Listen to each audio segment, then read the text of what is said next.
vamos a seguir hablando de la revolución industrial, pero como vemos en el título de nuestro video, nos toca hablar de la segunda etapa. Habíamos visto en el video anterior correspondiente al mismo tema cómo el protagonista de la primera etapa había sido el algodón. Primera etapa, recordemos que se sucedía desde 1780 hasta 1840. Ahora bien, les cuento qué pasa en Inglaterra. Se había reactivado el comercio interior, como nosotros comentábamos, y se había producido una super demanda, si se quiere. Nosotros sabemos que la ley básica del mercado es la de oferta y demanda. Yo oferto y alguien demanda lo que yo estoy ofertando. Así se maneja básicamente lo que sería un mercado. Pero en Inglaterra, recordemos que la revolución se dio en Inglaterra, se estaba dando, si se quiere, se había visto saturada la industria. Había una saturación del mercado. Saturación del mercado. Es decir, las industrias, los capitalistas burgueses se preguntaban, ¿qué hacemos con todo lo que estamos produciendo de más? ¿A quién se lo damos si nadie nos los pide? Se producía más de lo que se debía. Por ende, comenzará a partir de 1880, llegando inclusive hasta la etapa de la Primera Guerra Mundial, es decir, hasta el año 1914, se comenzará a producir la segunda etapa de la revolución industrial. Y si bien el algodón había sido el protagonista de la primera revolución industrial, en esta segunda revolución industrial encontraremos un desarrollo de la industria siderúrgica. Desarrollo de la industria siderúrgica. ¿Y qué significa esto? Que ahora los protagonistas de esta nueva revolución, de esta nueva etapa de la revolución, serán el hierro, como vemos aquí, el carbón y el acero. Muy bien, el hierro, el carbón y el acero contribuían entonces a este increíble desarrollo que se había producido de la industria siderúrgica y como decimos vendría a ser la protagonista de esta segunda etapa. Pero les voy a presentar algo muy importante para comprender esta segunda revolución y recordemos para saber qué hacíamos con esta superproducción. El ferrocarril, señores. Se crea el ferrocarril a vapor. ¿Por qué? Porque los ingleses se dieron cuenta que con el ferrocarril, con el desarrollo de este nuevo medio de transporte, se podía trasladar el carbón, así como también la superproducción de materia, es decir, se podía reactivar el comercio interior. Reactivar el comercio interior y también exterior. ¿Y por qué decimos exterior? Ustedes dirán, es imposible salir con un ferrocarril al mar. Les cuento que así como se crea el ferrocarril a vapor, se crea el barco a vapor, los cuales permitía también poder transportar materiales pesados hacia diferentes destinos en el mundo y, como decimos, reactivar el comercio interior y exterior. Ahora bien, estamos viendo en pantalla nosotros un reloj, ¿sí? Básicamente el reloj nos dice el estado del tiempo, qué hora es, cuántos minutos son, y el tiempo será algo que cambiará también en esta segunda etapa de la revolución, porque antes los tiempos se manejaban según el ritmo de la naturaleza, es decir, el obrero entraba a la fábrica cuando amanecía y terminaba su jornada laboral cuando caía el sol. Pero con la revolución se comienza a cuantificar el tiempo, se cuenta el tiempo, ¿sí? Necesariamente en horas, minutos y segundos, como lo conocemos hoy en día. ¿Por qué? Porque era necesario para que los obreros se adapten al ritmo de la fábrica. Entonces, necesario para el obrero, para saber a qué hora entraba y a qué hora salía. Y así como también era necesario para el obrero, también era necesario para todo este sistema nuevo de ferrocarril, para que el ferrocarril y los obreros supieran a qué hora recoger la mercadería en tal estación, ¿sí? Como sabemos, para lo mismo que utilizamos el tiempo hoy en día, que lo tenemos de forma, lo consideramos tan natural, bueno, los obreros aquí, por el 1880, comienzan a usarlo para poder acomodar sus propios tiempos. Pero el ferrocarril se va a consolidar en 1880.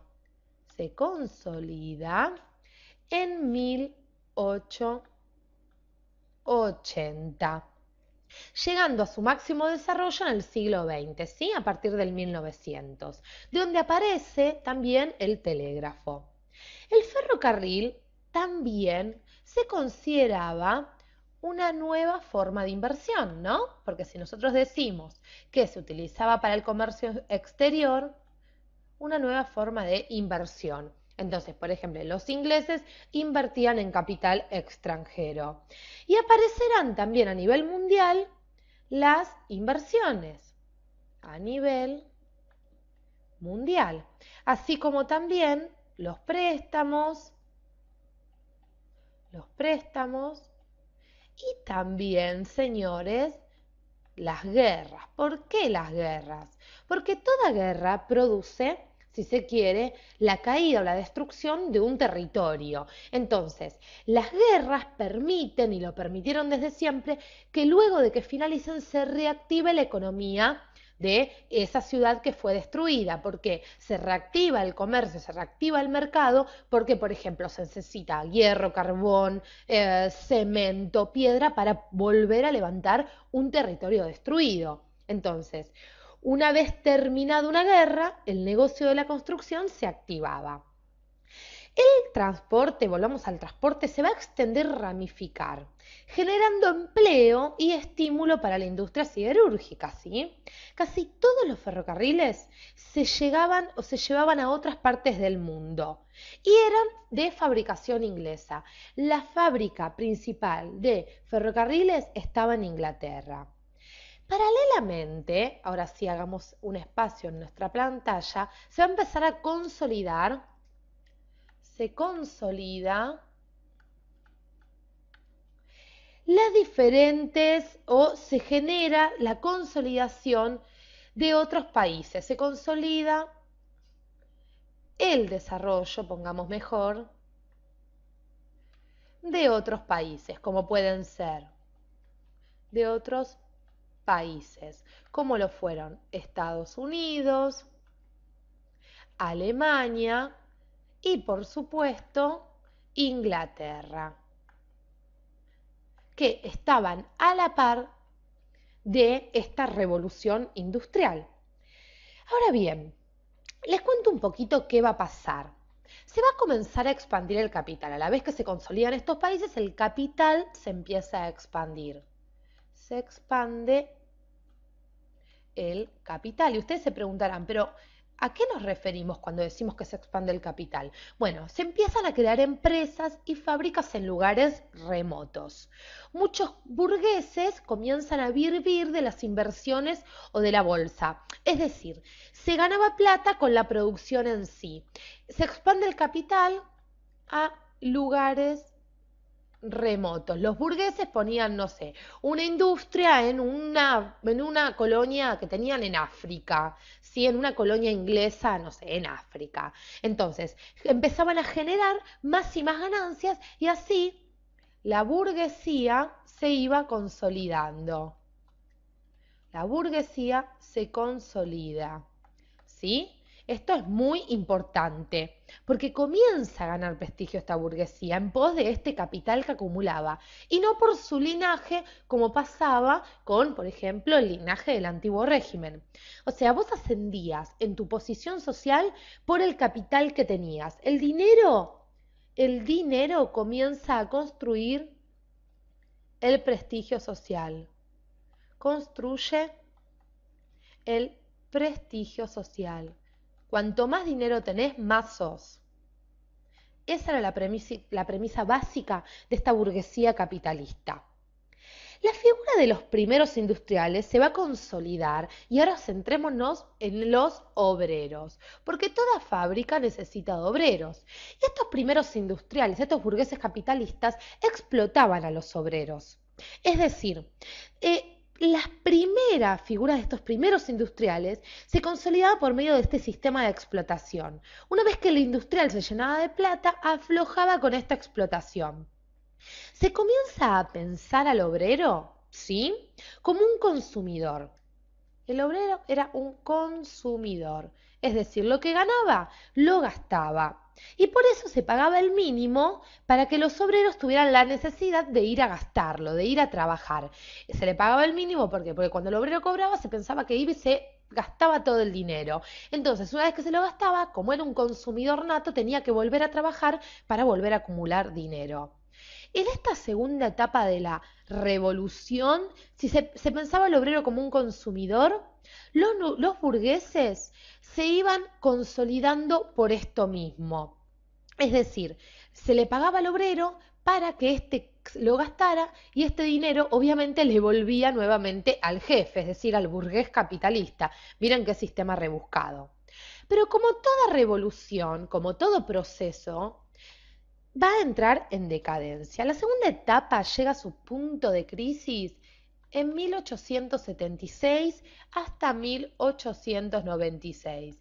Esta es considerada la etapa de crisis de la segunda etapa de la Revolución Industrial, que afectó sobre todo a Inglaterra.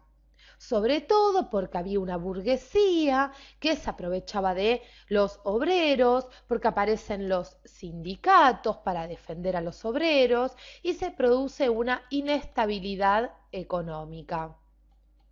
Inestabilidad económica en el mundo, ¿sí?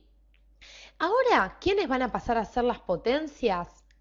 Las potencias ahora serán Estados Unidos y Alemania. Y veremos ya en nuestros próximos videos qué papel van a cumplir Estados Unidos y Alemania a partir del siglo XX. Por eso los invito a que conozcamos juntos la historia a partir, como decimos, del siglo XX y las dos guerras más importantes, la Primera Guerra Mundial y la Segunda Guerra Mundial. Gracias por acompañarnos hasta aquí y por estudiar juntos la segunda etapa de la Revolución Industrial.